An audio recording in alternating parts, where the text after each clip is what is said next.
Bonjour, nous vous bénissons dans le nom de notre Seigneur Jésus-Christ.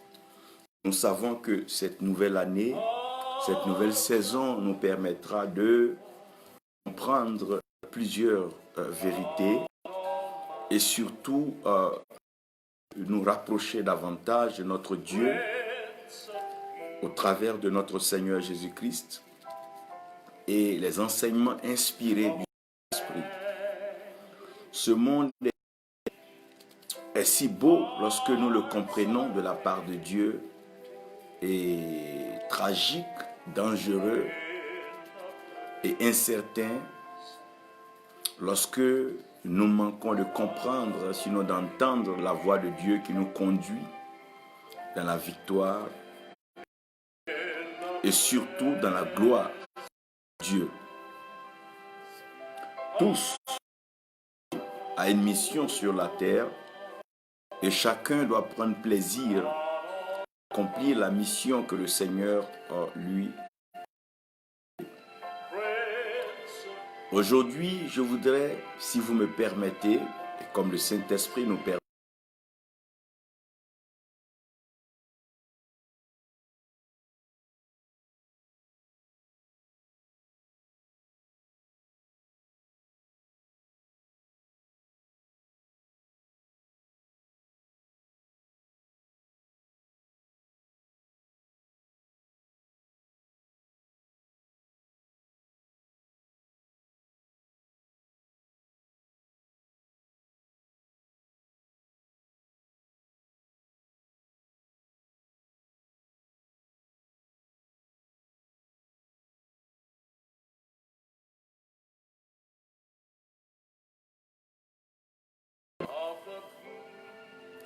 cet amour de Dieu ne consiste pas seulement en recevoir, mais aussi donner.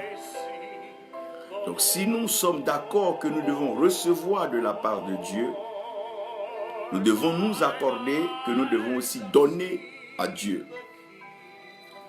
Quelqu'un me dira que nous avons des biens matériels, nous avons des trésors, des richesses. Comment donc les donner à Dieu qui est si riche, qui est élevé dans les cieux? Si nous essayons de lancer un objet, certainement qu'il n'arrivera pas au ciel. Mais nous devons donner notre adoration, notre action de grâce à l'Éternel. Tout ce que nous faisons sur la terre à un plus petit que nous, sans arrière-pensée et sans intérêt, nous le faisons et nous le rendons à Dieu.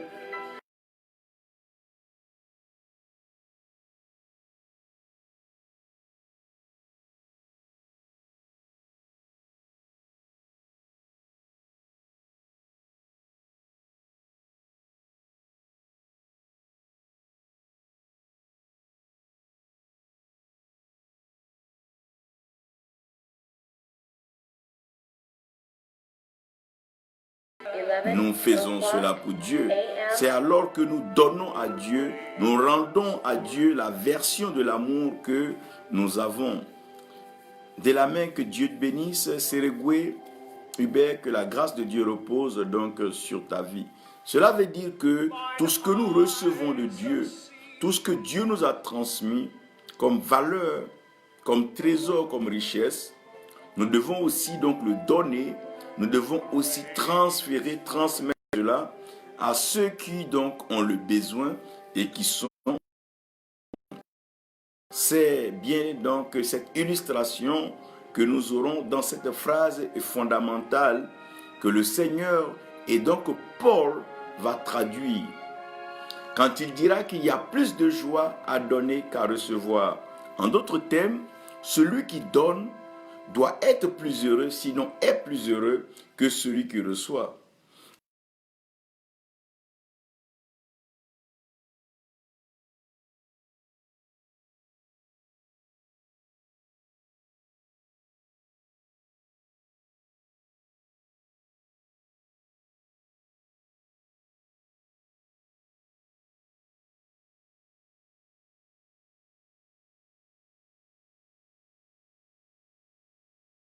et donc faire croître. Comme l'homme qui donne à la femme la sémence, elle qui conserve cette sémence et permet donc à cette sémence de mûrir et de pouvoir devenir ce que nous appelons un enfant. Puisqu'il y a plus de joie à donner qu'à recevoir, j'aimerais donc encourager quelqu'un ce matin à donner tout de meilleur. Un sourire se donne, le rire se donne, le bonheur se donne, il se partage, le bien-être, il se donne, il se partage. Si nous comprenons ces choses, nous sommes heureux. Et si nous les mettons en pratique, alors notre joie est grande, elle est donc débordante. Le message que je vais vous présenter aujourd'hui, c'est un message qui nous aidera les uns et les autres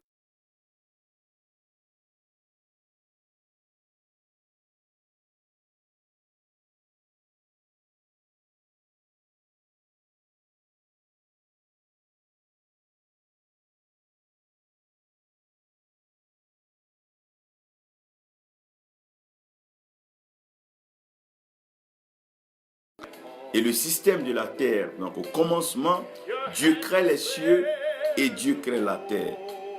Que Dieu bénisse donc Jésus t'habita. Donc comme Dieu crée les cieux et Dieu crée la terre. Donc comme Dieu crée les cieux, que Dieu crée la terre, il y a ce qui se passe au ciel et il y a ce qui se passe donc sur la terre. Comme la vie de tout homme, il y a ce qui se passe derrière toi. Donc comme dans le jour, il y a ce qui se passe pendant la lumière et il y a ce qui se passe donc pendant la nuit, sinon pendant les ténèbres. C'est un peu comme ça que la vie est faite. Donc il y a des moments en position de force et aussi des moments où tu es en position de faiblesse. Et nous devons comprendre que la vie est ainsi faite.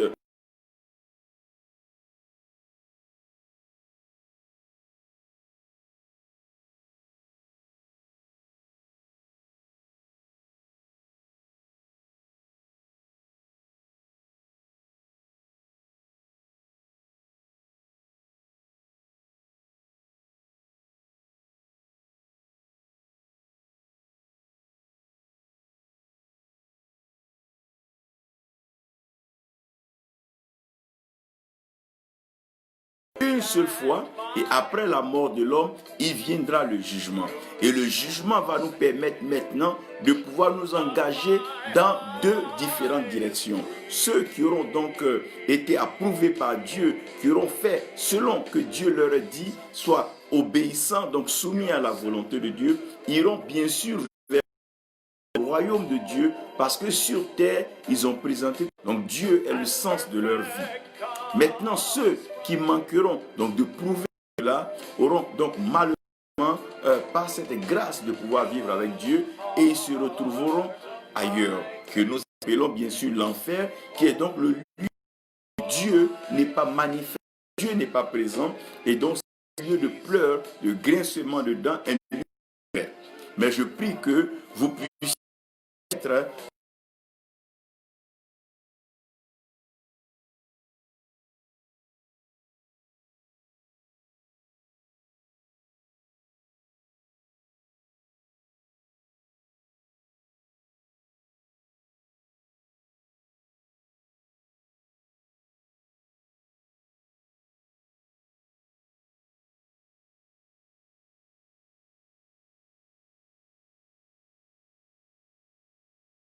là, nous avons Matthieu 22, verset 21.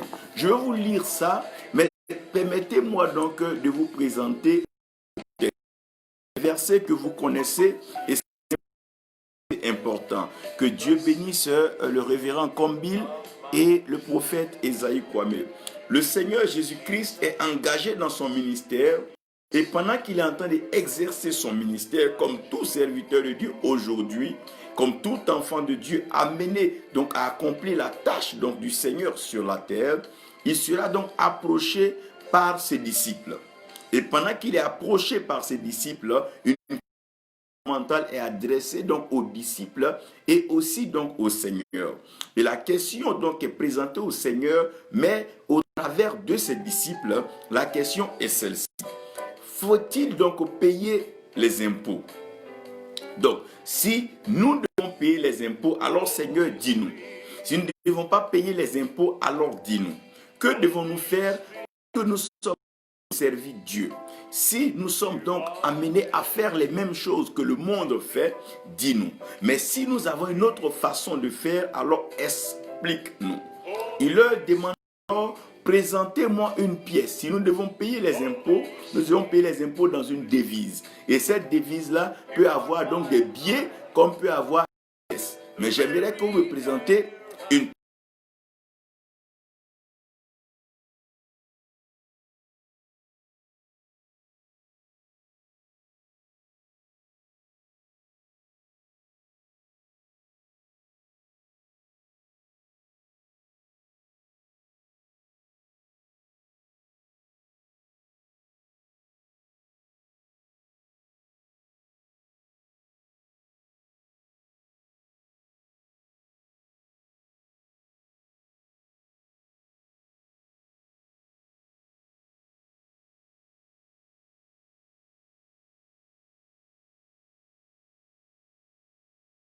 si vous donnez ce qui est à César, n'oubliez pas aussi de donner à Dieu ce qui est à Dieu. En disant cela, le Seigneur venait donc de gagner et d'expliquer ce que tout homme doit comprendre. Sur toute pièce que nous portons, ou sur tout bien, ou toute valeur matérielle que nous allons avoir, la valeur matérielle va porter sur la marque de celui qui l'a fabriqué. La face de tout être humain, donc l'image et la ressemblance de Dieu. Donc si sur la pièce, vous voyez la César, donnez donc à César. Mais sur la face des êtres humains, si vous voyez donc l'image de Dieu, puisque l'homme est fait à l'image et à la ressemblance de Dieu, donnez donc l'homme à Dieu. Ça veut dire qu'on n'arrêtera pas l'évangélisation, on n'arrêtera pas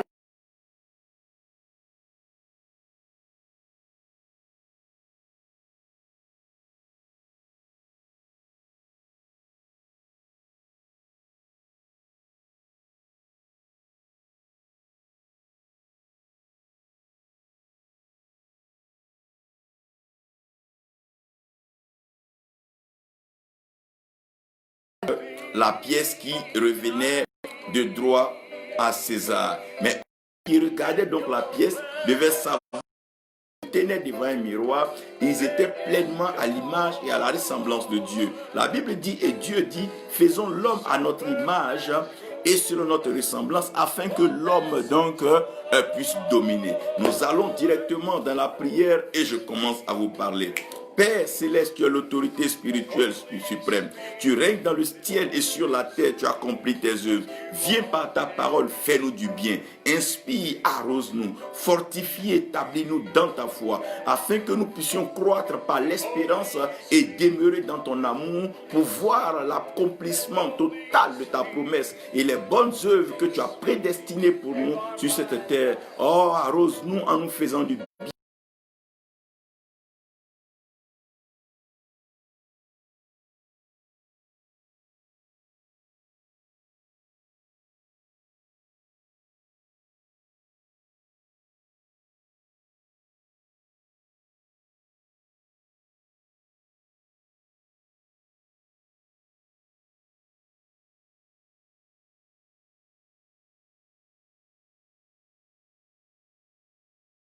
Service et donc à rendre ministère, pas seulement là où je me trouvais, mais dans les nations que le Seigneur me permettait donc de pouvoir être.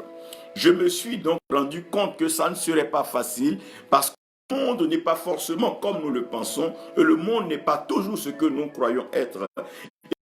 Rosa, que Dieu te bénisse et ainsi que la grâce de Dieu repose sur vous. J'ai compris que le monde en lui-même a son système.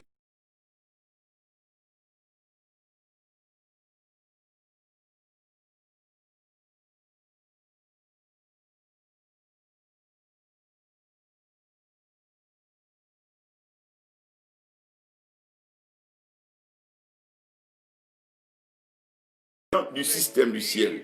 Si tu es sur la terre, tu vas comprendre que la terre est donc un monde. Ce monde-là, c'est ce qu'on appelle donc le cosmos actuel.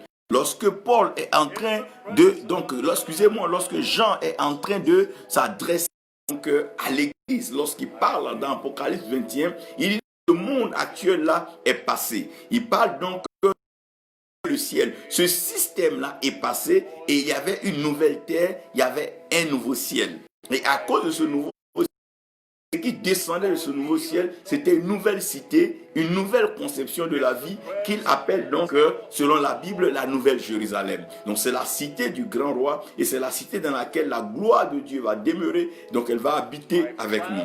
C'est dans cette cité que nous n'aurons non plus besoin de lumière, nous n'aurons pas besoin de bougies ou quoi que ce soit, nous n'aurons pas besoin d'illumination parce que nous serons éclairés, illuminés par la gloire de Dieu.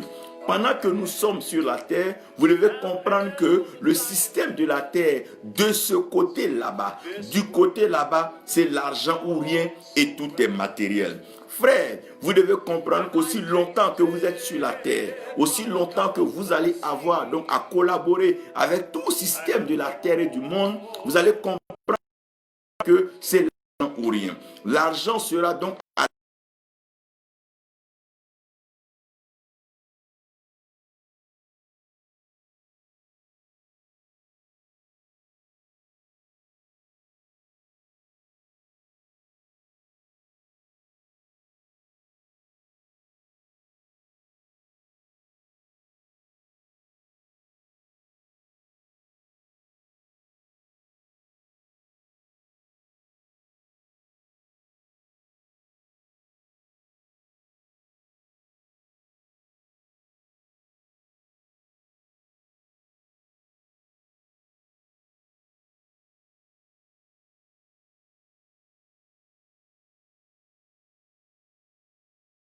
dans ce monde là-bas. De l'autre côté là-bas, c'est l'argent ou rien.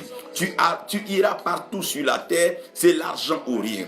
Partout tu te trouveras, lorsque tu parleras de voyage, on te dira l'argent ou rien. Quand tu parleras de voyage, on te dira l'argent ou rien. Tu vas vouloir habiter une maison, on te dira l'argent ou rien. Tu vas vouloir te revêtir, on te dira l'argent ou rien. Tu vas vouloir porter donc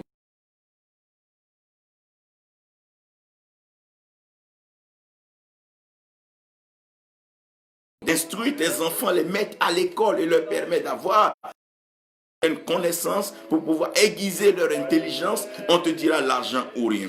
Oh mon frère, on te dira l'argent ou rien. Tu vas sentir un malaise, aller à l'hôpital, chercher à bénéficier de traitements et de médicaments, on te dira l'argent ou rien. Frère, de ce côté-là, c'est l'argent ou rien. Tu vas vouloir entrer dans le monde politique, le monde des affaires, on te dira l'argent ou rien. De telle sorte que l'argent devient donc le Dieu de ce monde-là. L'argent commence à contrôler ce monde. C'est ce que nous appelons le système de Mammon. C'est une forme donc de richesse qui est donc matérialisée par la devise. C'est une question d'argent et c'est une question de finance.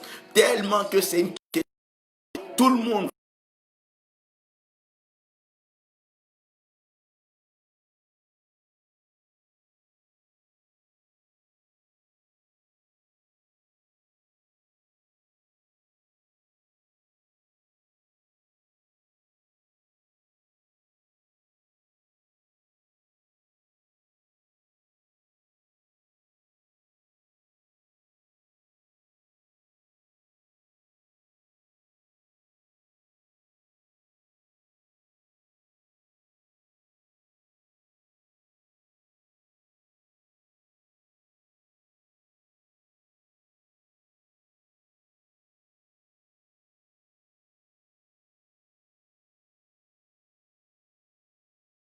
détruire et même arracher le pauvre bien qui se trouve dans la main de celui qui est démuni. Aujourd'hui, à cause de l'argent, des hommes perdent des membres, ils perdent des amis, même le foyer, ils perdent leurs enfants.